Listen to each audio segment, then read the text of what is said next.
రాజశేఖర్ రెడ్డి గారు చనిపోయే క్రమంలో హెలికాప్టర్ కనిపించకుండా పోతే జగన్మోహన్ రెడ్డి గారు పోలవరం పవర్ ప్లాంట్ గురించి ఆలోచిస్తూ ఉన్నాడు అనే అనుచిత వ్యాఖ్యల్ని ఖండిస్తూ పచ్చ కామెర్ల రోగులకి లోకమంతా కూడా పచ్చగానే కనిపిస్తుంది. అంటే ఎన్టీ రామారావు గారిని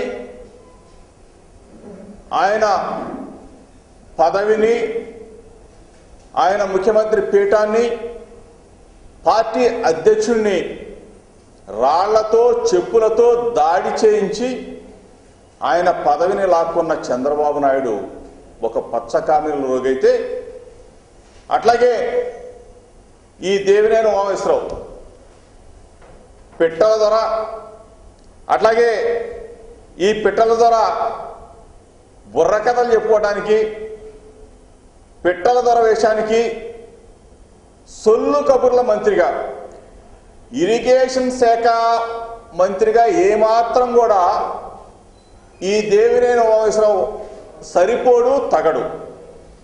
సొల్లు కబుర్లు చెప్పుకోవటానికి, ఒక పిట్టల ధర వేషానికి ఈ దేవినేని ఉమాని ఆ శాఖ మంత్రిగా చేస్తే మాత్రం ఇతను సరిపోతాడు. నేను ఒకటే చెప్తా ఉన్నాను, పోలవరం అనే మాట చంద్రబాబు నాయుడు గారి నోట్లోనో నీ నోటెమ్మట వస్తేనేమో ప్రజలు విశ్వసించరు. పోలవరం జాతీయ ప్రాజెక్టు, పోలవరం సాధించి తీసుకొచ్చింది స్వర్గీయ వైఎస్ రాజశేఖర రెడ్డి గారు. నువ్వు 1995 నుంచి 2004 దాకా చంద్రబాబు నాయుడు గారు అధికారంలో ఉన్నారు. ఏనాడైనా పోలవరం ప్రాజెక్టు గురించి ఒక్క ముక్క మాట్లాడావా చంద్రబాబు నాయుడు గారిని అడుగుతా ఉన్నాం. రాజశేఖర రెడ్డి గారు పోలవరాన్ని సాధించాలి, పోలవరాన్ని కట్టి తీరాలి అని చెప్పేసి కేంద్రం నుంచి అన్ని అనుమతులు తీసుకొచ్చిన గొప్ప వ్యక్తి ఎవరైనా ఉన్నారు అంటే డాక్టర్ వైఎస్ రాజశేఖర రెడ్డి గారికి చెందిద్ది పోలవరం ప్రాజెక్టు తీసుకొచ్చిన ఘనత అని చెప్పేసి మీ అందరికి చెప్తా ఉన్నాం.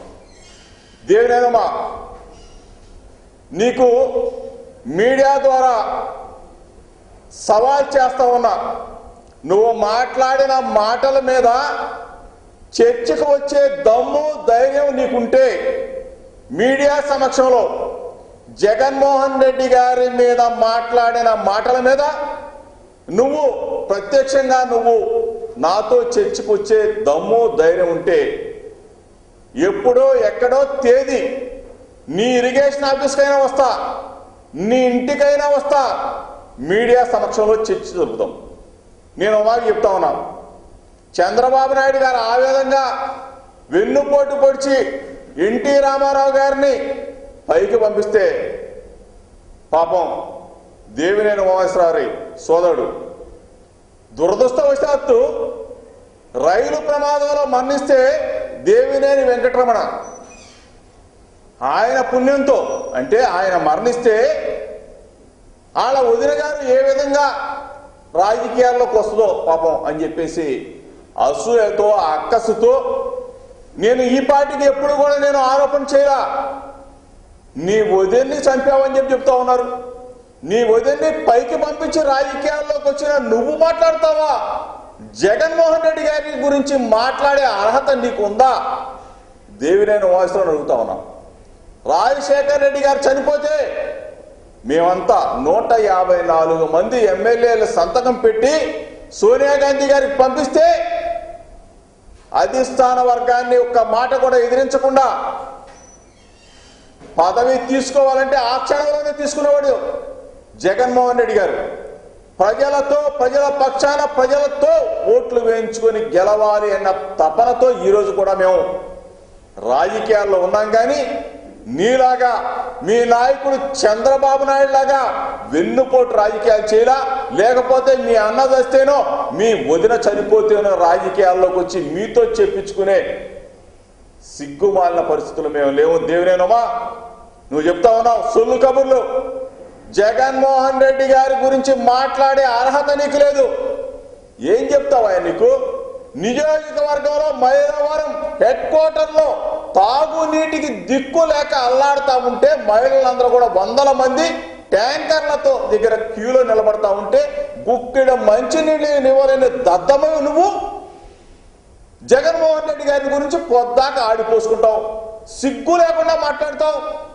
రాజశేఖర రెడ్డి గారు చనిపోయి రాష్ట్రం యావత్తు, దేశం యావత్తు, ప్రపంచంలో ఉన్న తెలుగు ప్రజలు యావత్తు కూడా దిగ్భ్రాంతికి గురవుతా ఉన్న ఆ తరుణంలో జగన్మోహన్ రెడ్డి గారంట పవర్ ప్లాంట్ గురించి ఆలోచించాడంట, పవర్ ప్లాంట్ గురించి టెండర్లు పిలవమని చెప్పేసి ఆయన కుట్ర పన్నాడంట.